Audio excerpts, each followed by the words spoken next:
Crunchyroll Award 2 Maret sudah keluar. Dan sesuai prediksi, ini bakalan memanas. Terutama untuk Vinland Saga fans.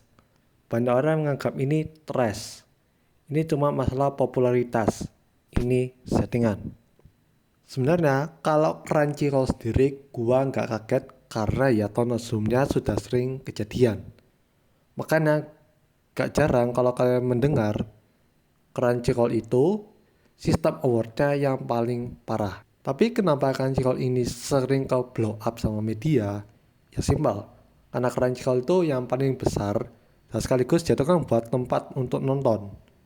Ya jujur-jujuran aja, maksudnya dibanding anime trending, anime corner, Tokyo Anime Award Festival, atau semisal youtuber kayak Megane Sensei yang buat atau The Anime Man, Crunchyroll udah pasti jumlah vote-nya lebih banyak. Tapi di luar Crunchyroll itu sendiri, sistem award voting secara umum ini ada banyak kelemahan. Berikut alasannya. Pertama, lu bisa voting lebih dari satu. Sebelum bahas detail nominasi dan pemenang, ini masalah dasar yang mungkin terjadi. Sebisa mungkin, satu orang, satu voting. Nah, kalau kalian mau benar ketat, satu orang cuma satu kali, itu dengan cara dibuatin akun khusus sama penyelenggara. Ya, bulan lalu kita pemilu. Dan kalian tahu kan yang namanya NIK, yaitu satu orang cuma punya satu NIK. Sementara Crunchyroll ini dan gue yakin website-website lain, ini kan sistemnya kan online dan bahkan bisa katakan internasional. Sebisa mungkin ya dibuat simpel kayak yaudah mungkin cuma bermodalkan akun dengan lu punya email, telepon, yaudah. Jadi makanya gak akan kaget kalau ada orang yang tanda kutip mengaku atau bilang, ini bisa double akun loh, ini ganti nomor bisa loh. Dan ini menurut gue jadi permasalahan. Ya kalau lu punya 10 akun ya lu 10 voting. Oke, permasalahan yang kedua. Orang gak paham mereka tuh voting apaan. Kalau ditanya best genre, best music, gua rasa itu general. Dalam artian, lu cuma nonton doang, lu tahu siapa yang paling bagus. Tapi gimana kalau misal kayak gini?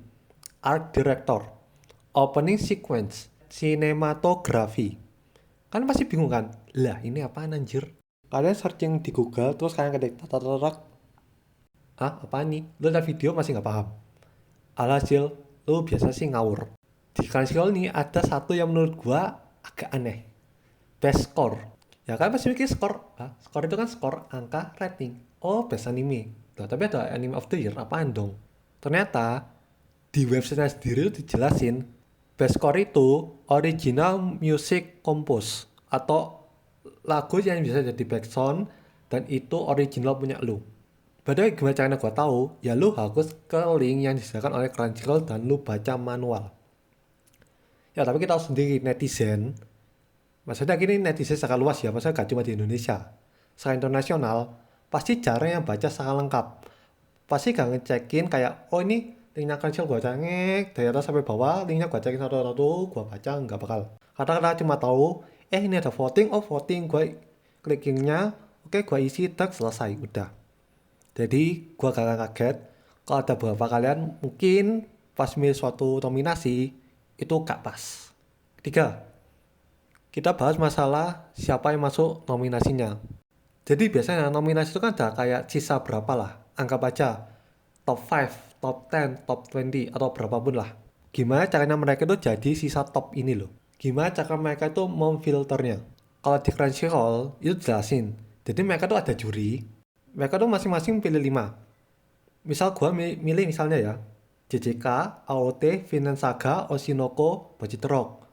Nanti yang lain milih lagi, dikumpulkan, jadiin top 6 per nominasi. Set, udah kayak gitu. Sistem yang jelas, bener. Jurinya siapa? Nah ini kasusnya. Kalau di Indonesia anggap aja kayak gini. YouTuber, Megane Sensei, Cleanson Studio, Eno Bening, Otakos. Kalau penulis anggap aja mungkin kayak novelis atau kalau jalan itu kayak mangakannya.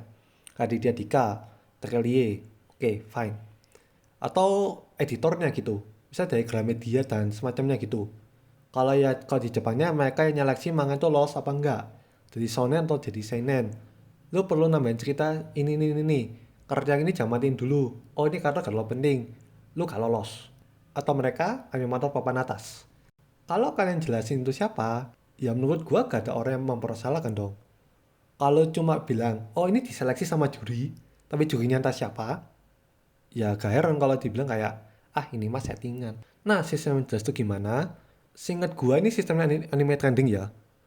Dia tuh, kalian di voting kan, top weekly per minggu. Dari top weekly ini jadi seasonal. Dari seasonal ini masing-masing diambil, dijadiin nominasi tahunan. Makanya kenapa anime trending itu jangan diprotes, karena sistemnya mereka jelas. Kalau lu nggak ada di sana, yaudah lu kalah voting di seasonal. Lalu, permasalahannya keempat. Dari filter itu sendiri, permasalahan sendiri ini ngefilternya gak tahu siapa dan dasarnya apa. Kadang-kadang ada nominasi yang sudah lolos ini masih dipertanyakan. Yang paling aneh, Nezuko masuk nominasi Voice Actor English. Kakak, ini kan Nezuko kan jarang ngomong ya. Kadang pasti ada aja yang nyelip-nyelip aneh gitu loh, kayak, lah kok bisa lolos sih? Nah yang kelima, pesan paling fatalnya Crunchyroll. Angkanya nggak ada. Ini parah sih menurut gue. Ada website yang bilang kalau Crunchyroll itu bilang yang voting itu 34 juta. Sebelumnya itu cuma 18 juta. Cuma lu tuh gak jelasin kayak JJK tuh dapat berapa persen sih? Anggaplah dapat 5 juta, peringkat 2 4 juta, peringkat 3 3 juta dan seterusnya. Kalau lu kasih data itu, orang walaupun kalah masih terima. Oh yaudah kalah voting, udah jelas. Kalah berapa persen? Anime trending itu dengan jelas ngasih semua data dari semua nominasi. Lu ngerasa kalah, yaudah. Oh tapi jelas, lu dapat berapa persen? Digodam berapa? Tapi kalau ini gak ada, yaudah. Orang gak nganggap gak transparan. Orang nganggap kayak, oh yaudah ini mah kalau mau setting siapapun yang menang juga bisa lah. Datanya gak dikasih tahu. Dan yang terakhir, jelas. Ini tentang voting, tapi seringnya ini tentang subjektif. Jadi anggap aja semua yang gue ceritakan itu bener semua nih, gak ada kesalahan. Kalian tahu tanggal voting, akun siap, jam bukanya tahu, kapan ditutup. Cuma ujung-ujungnya voting itu tentang popularitas. Anggaplah gue paling suka Bocchi the Rock. Ya gue pasti akan milih Bocchi the Rock di semua. Gue gak bakal recheck dulu misalnya kayak Bocchi the Rock itu emang beneran layak gak ya? Bocchi best MC, gimana ya? Kayak gak ada. Apalagi orang umum udah milih aja. Oh bisa di sini gue pilih udah. Dan apalagi kita sebagai penonton belum tentu nonton semua animenya. Jadi yaudah, apa yang terjadi antara lu milih best anime lu, kalau nggak ada lu pilih, oke yang gua paling suka nomor 2 apa, gua klik. Kadang lagi nomor 3. Kalau nggak ada ya mungkin kalau bisa di skip ya di skip. Voting itu tentang siapa yang lebih populer. Jadi dari ini mungkin lu akan bertanya, anime dengan sistem voting ini salah apa enggak? Simple, enggak. Sah-sah saja. Yaudah tinggal lu anggap aja yaudah ini tentang masa siapa yang paling populer. Tentang fandom mana yang paling besar. Apapun hasilnya, gua masih setuju asal ya. Juara itu masih yang top tier. Jangan sampai lu kayak Isekai The Kid tiba-tiba menang. Atau misal Konosuba Bakuen yang misalnya Megumin doang. Ya gua tau Megumin bagus, tapi kayak peringkat 1 kok kayaknya kayak kurang layak gitu loh. Tahu kan maksud gue kayak bagus tapi yang jauh lebih bagus lebih banyak. Dan setidaknya Crunchyroll sih setidaknya ya belum ada kesalahan kayak gini. Cuma ya lagi-lagi kayak fans Vinland Saga yang rasa kayak lah gua kok gak pernah menang. Oshinoko cuma menang 1 Yosobi. Lah musuhku Tenchi mana? Ya gua tahu sebagai fans kalau kalian kalah ya susah menerima dan gua pun paham. Maksudku gini, anggap aja ini bukan anime voting.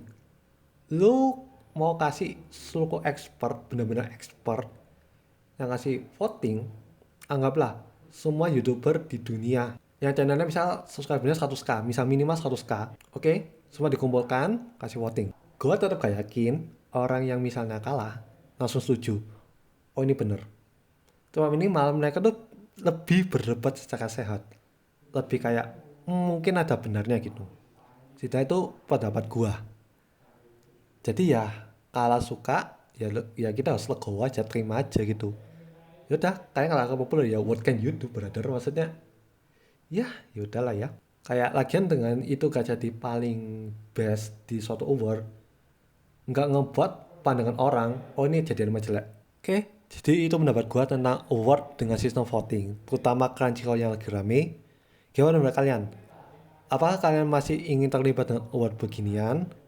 Atau kayak udah skip aja dah. Jadi sekian pembahasan gua, silahkan like dan subscribe kalau kalian suka. Sekian dan terima kasih.